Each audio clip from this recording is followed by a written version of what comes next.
everyone. I'm Emily Braun, owner of the International Lifestyle Consulting from Toronto, Canada, and I'm sharing with you my series of interviews, real life stories from the real people of the world.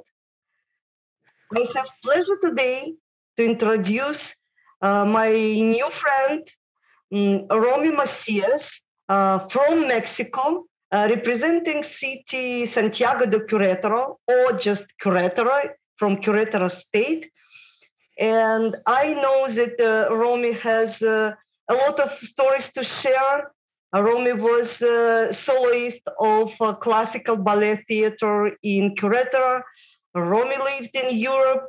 Romy originally came from United States.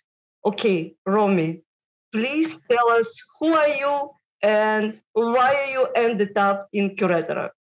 Oh, hi, Emily. First of all, thank you so much for having me. Nice to meet you. We were able to have a little chat just before going live. But yes, my story is an interesting story, at least to me. I was born in the States. My dad and my parents were living there because my dad was getting postgraduate degrees, a master's and then a PhD in Pennsylvania. So that's why I was born there. But my parents are originally from Monterrey, Nuevo León. Monterrey is an industrial city in the northern part of Mexico. And so I went back and forth living in the States and in Monterrey as a child. And then I graduated prep school, and then I went to college in Texas, in Fort Worth. Mm-hmm. So I wanted to be close to my parents. I didn't want to my family, to my country. I didn't want to be too far away. So yes, I got a degree. My first degree was in education, elementary education, which I enjoyed profoundly. But I'd always studied ballet. And when I moved to Querétaro, why you asking me why I moved to Querétaro? Well, my children's father, we married, and he was from Querétaro, so we moved here, and that's why I'm here. And now my kids are grown up. I have 3 children and 7 grandchildren. Okay, rich woman. Congratulations. I would from your appearance. So you really had all your life. No, you had a lot of things happening over the last years. Can you tell a little bit more about Querétaro? How different this city is from other cities in Mexico? Because people, I believe, don't know. Some people asking me several times to repeat the name of Querétaro because it's not very known. Yeah, that's hard to pronounce. I know. It's Querétaro. And it means juego de pelota. It means ball game because it's a game that was played many, many years ago, centuries ago, by the indigenous people. And it was kind of like a soccer, but you would, instead of kicking the ball, you would hit it with your hip. And it had to go into a hoop that was a vertical hoop, not a hoop on top like basketball, but rather it was connected to stone or some kind of structure, and you had to throw the ball through that hoop. So anyway, so that's why I'm in Querétaro. It took me a while to get used to it. I was used to living in Monterrey, which is extremely industrial and a lot of U.S. influence, and of course living in the States. And also I had lived in Europe. So coming to Querétaro, but this is 37 years ago, guys. I don't want you to get scared. Back then, Querétaro was nothing like it is today. Today, I can tell you it's beautiful. Well, it's always been beautiful, but it's a city with rich cultural life. And it's grown to the extent where you really don't miss or need to go to the States to buy stuff, like which we did when I first got here. They didn't even have diapers, like bags of diapers, like Pampers or any of those brands. They did not. They had a woman who made them by hand. Disposable diapers were not a part of the culture here. So I was coming back from living in Austin, having had my first child in Austin. And I came here and I remember my family members telling me, we don't have disposable diapers. So, but that was 37 years ago. It's changed a lot. I'm very happy. The climate is wonderful. Being from Monterrey originally and having lived in Texas, which is extremely hot, I just love the weather here. It's very template. It's not extreme. Yeah. So, what you would say about cultural life you mentioned, and I visited myself Querétaro. I now notice I visited the galleries and museums and not theater yet, but first of all, Querétaro is UNESCO heritage city, and I always outline it when I'm speaking with people about Querétaro. But as a local, please tell me more about expat community and cultural life in the city. And also, did you know that Querétaro has a pyramid? I bet you didn't know that. I know about aqueduct, famous aqueduct. The only one in America. Aqueduct is gorgeous. No, but we have a pyramid, but it was buried under dirt for many, many centuries, and relatively recently was uncovered. It's in a little outside of Querétaro City. It's called El Pueblito. It's outside of the main city, but it's 15 minutes away. So there's a lot of pre-Hispanic culture here for sure. And then also Spanish culture, all the colonial, the downtown area. It's just gorgeous architecture. You can walk downtown, fantastic food and restaurants. I don't know, the pace here, I enjoy it. You didn't mention, but I'll go ahead and mention, because I did dance for many years with the city ballet. Eventually, as ballerinas, as dancers, we have to retire. So I was building a side gig or a side business while I was approaching retirement. So I have a real estate company now with two of my best friends. And so I can tell you that Querétaro is a wonderful hub. It's a wonderful place. And the rhythm here is, you can take it as slow as you like or as fast as you want. But even so, it's not near as fast as Mexico City or Monterrey or Guadalajara or even Puebla. So that's one of the things I love about Querétaro. You have a taste of everything. You can really immerse yourself in the culture and live close to the downtown or in the downtown area, or you can live in the more modern neighborhoods, have a car, go to the mall, and you have all these different options. The schools are now great. I know because of my grandkids, when I first moved here, the options for schools was very slim. And I've met so many wonderful people through our real estate company that I can tell you that Querétaro is a great place to come and live in.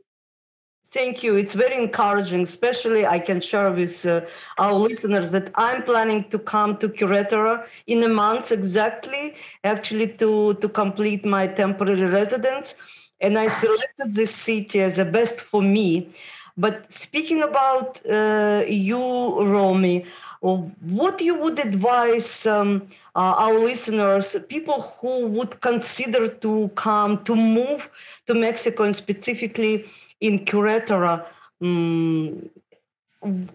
what you would advise them to be aware of?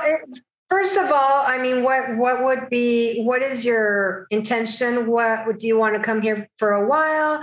You want to explore and see if it might possibly be a permanent thing? I would come with an open mind and just, we have a lot of clients that are now our friends, and they come and they know they want to retire in Mexico. They've done their research because we have other towns around us that even are more heavily populated by US citizens or Canadians, but they're very touristy. And many of our clients and friends don't want that.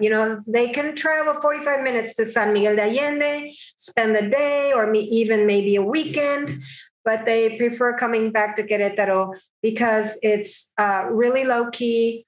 You can blend in with the locals more than in, I feel like, for example, San Miguel has been, it's highly populated by foreigners, and a lot of people don't like that for a living accommodation. So I would advise to come and visit first, get a feel.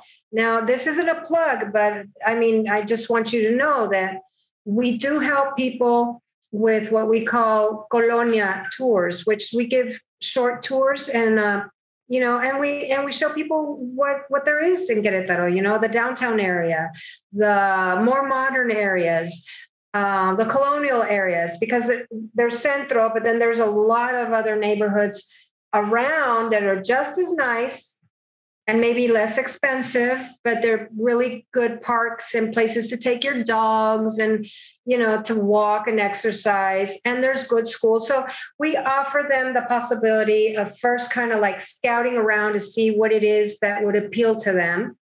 And then if they decide that this is a city that they want to live in, then we can look at possible rentals or, find a place for them to, put the roots in for a while and figure out if this is what they want after a year of living here. So it's like progressive, Please sign me to your tour. I'm already, I'm already convinced. I know that Querétaro consists of several neighborhoods, Hurikia, El Refugio, as you mentioned. But Yes. I'm really looking forward to learn more because I've seen they are different.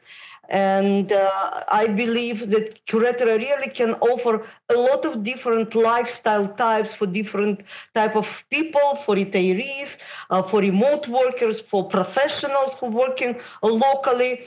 And even for tourism, there's a lot of opportunities. And I know there is wineries not so far from Querétaro city. There's a spa, medical spa that I'm very interested in.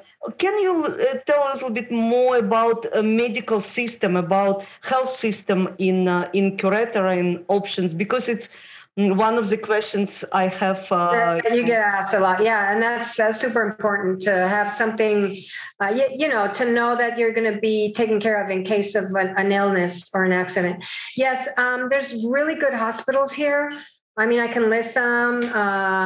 El Ángeles, Tech100, H100, I'm sorry. The other one is called Star Medica. There's like really, really good 3 or 4 good hospitals that are nationwide hospitals. Obviously, I personally have my health insurance, which we advise our customers or friends, to have a good health insurance in place. And I've heard from a lot of people that when they do happen to get ill, that they're very happy with the system. I believe, because I haven't lived in the States for a while, so I would be speaking without knowing firsthand anymore. I did have the birth of my eldest daughter in Austin, like I mentioned. But, and from what I what I hear from our friends and clients is that the attention here is very personalized. And that's true. You can call your doctor, on the cell phone, or you can call his secretary and he'll get back to you. And that kind of thing, that kind of relationship with your doctor, for me at least, it's really important. Super. Really, really important to not feel isolated, to feel connected. And because we do have traditional medicine, allopathic medicine. We also have a lot of homeopathy is very popular here. I have a naturopath, for example. She's from Canada and she's excellent. She married a man from Mexico City, so she's living in Querétaro.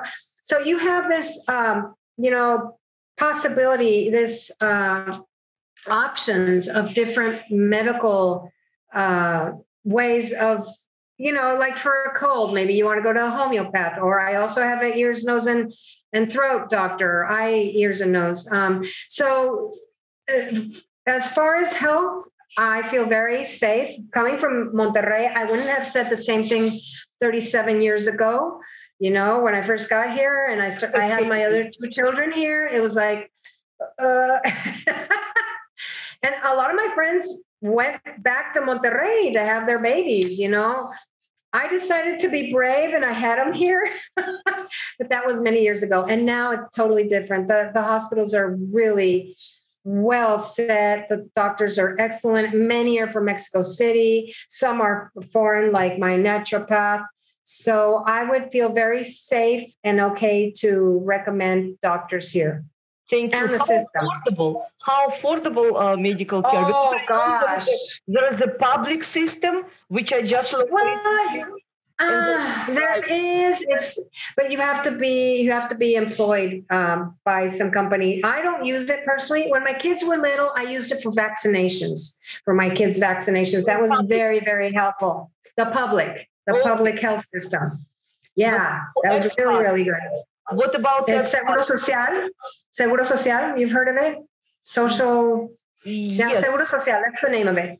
But now, like, for example, doctor's appointment can run anywhere between 600, 800, or even 1,200 pesos, which is like, let's see, 600 is $30, 800 is $40, and 1,200 is $60. So it's really affordable, really. And even, for example, one of my friends, he's getting his braces. He decided to get orthodontic or his braces here, and he's doing it here because he said it's so much more affordable than in the States.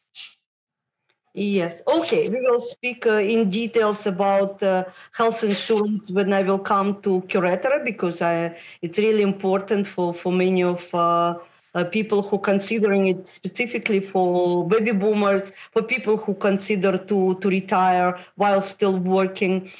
Absolutely. And if you need and want, I can connect you with my insurance agent. She speaks English. She works with companies in the States. So, I mean, I'm sure she'd be happy to answer your questions. Okay. Thank you. Very helpful.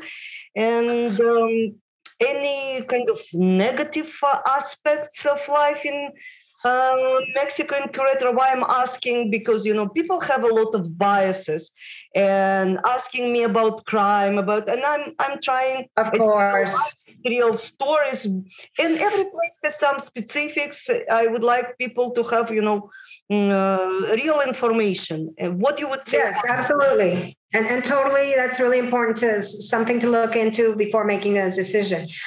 For many years, I lived in downtown Centro. I have a house there, thank goodness. And I lived there for 14 years. I just recently moved like 3 minutes away from downtown because I wanted to downsize. So I can tell you that living downtown, I felt extremely safe. Where I live now, I feel extremely safe. Of course, they were all gated communities, which is very, very affordable. And also just practice, being cautious. I mean, I would never go out at 10 in the evening alone to walk. If I was with a group of friends and we had gone to a restaurant, I get a ride back home.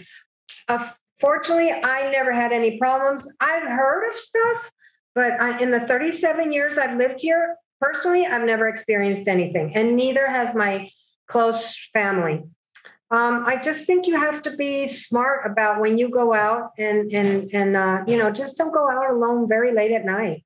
I mean, that's kind of like very common sense. Yes, I would agree. And it's what I'm telling my customers and everyone, like, you need to be cautious in place where you live. You need to know places. And you will know it after some time being cautious in any new place. And also, Emily, I mean, there's several groups on Facebook. One is called, I think it's International Newcomers Querétaro or something like that, or Expats Querétaro. Look into those groups, ask to join those groups. And there's a whole bunch of us. I mean, I'm talking about maybe over 80, maybe even. I belong to that group for many. I mean, I'm in the Facebook group, but I also belong to the association where you pay, I think we paid like 500 pesos a year, and you can promote your business, or you can, you have get-togethers every month, so you can mingle with other expats. So there's ways of finding out the vibe of a place really quickly. So you can just be really smart about taking care of yourself. like in any other place. Thank you. Very valuable information. I can tell that I participated in one event back in October. I really like it. It was in Hurricane. I think it was one. Yes, and I'm looking forward to know more people. And I found that it's exciting community. I'm speaking now about expat community. Speaking about locals, please tell us, look, what kind of, I understand it's a big city, but I felt that even from the Mexican local perspective, Queretaro is a little bit special. Okay, well, okay, I'm going to tell you from my perspective, because I come from Monterrey, an industrial city. At first, it was hard for me because coming from a city that was many years ahead of what Querétaro was at the time, customer service and that kind of thing was at times it could be frustrating. It was frustrating, but that's also me. Like my expectations were higher, right? And now that I've been here for so many years, I mean, people in general are very helpful. They want to aid you. They want to help you. And I hear this from my friends as well, expats that have moved here. In general, they're very helpful. And I'm talking about, when you have to deal with like a good plumber, or maybe the person who comes in and places the curtains in your house, or even the help at home, because many of us, it's so affordable that we're able to pay a cleaning lady or a cook maybe twice or 3 times a week, right? And for young families, they'll even have a nanny or even a live-in, So like anything else, you have to be cautious. You have to ask for references, but people in general are very helpful. Okay, thank you very much. It's a lot of good advice, information for me. Even I knew about it, but really good, valuable information. And I myself looking forward to be again in Querétaro. I'm looking forward to speak to you in real life. And I believe we will have next real life interview in Querétaro in some time. Thank you. When do you plan on coming, Emily? April 21st to 29. I have already scheduled. I will share. I'm writing this down. April 21st to 29th? Yeah, let's get together. I would love to. Thank you. Thank you. And for today, the first part story from Romy, and the next would be in some time soon. There are many reasons people choose to make the move to the destination of their dreams. Remote workers can work from anywhere with an internet connection. Today, virtually every part of the world is online. Once just the lifestyle of digital nomads, the pandemic has led millions of people to work remotely. Many are choosing to move to a foreign location. Retirees, too, discover how their nest egg can go farther when living in a location that offers a better quality of life while reducing expenses. At International Lifestyle Consultants, we have scoured the world to uncover the best foreign destinations to call home. Perhaps you dream of a pastoral life in the quaint European countrysides of Italy or Portugal. On the shores of the Black Sea, you can find luxury accommodations at a fraction of what you would pay in the United States and Canada. Enjoy a leisurely lifestyle of Caribbean or Pacific trade winds found in the beachside communities of Mexico, Central and South America. Choose from the many charming colonial towns located in the same region. Discover areas with quality access to dental and health care that have attracted many foreign travelers on a budget. We make choosing to live in your dream destination a reality. We have curated migratory, cultural, and investment opportunities that you will not find elsewhere. We know firsthand how to help you create your step-by-step relocation plan. You'll begin your journey by filling out our Know Yourself questionnaire. We can also arrange discovery tours so you can experience the culture up close and personal prior to making your move. You don't have to dream of living in an exotic location. Contact us today and make that dream a reality.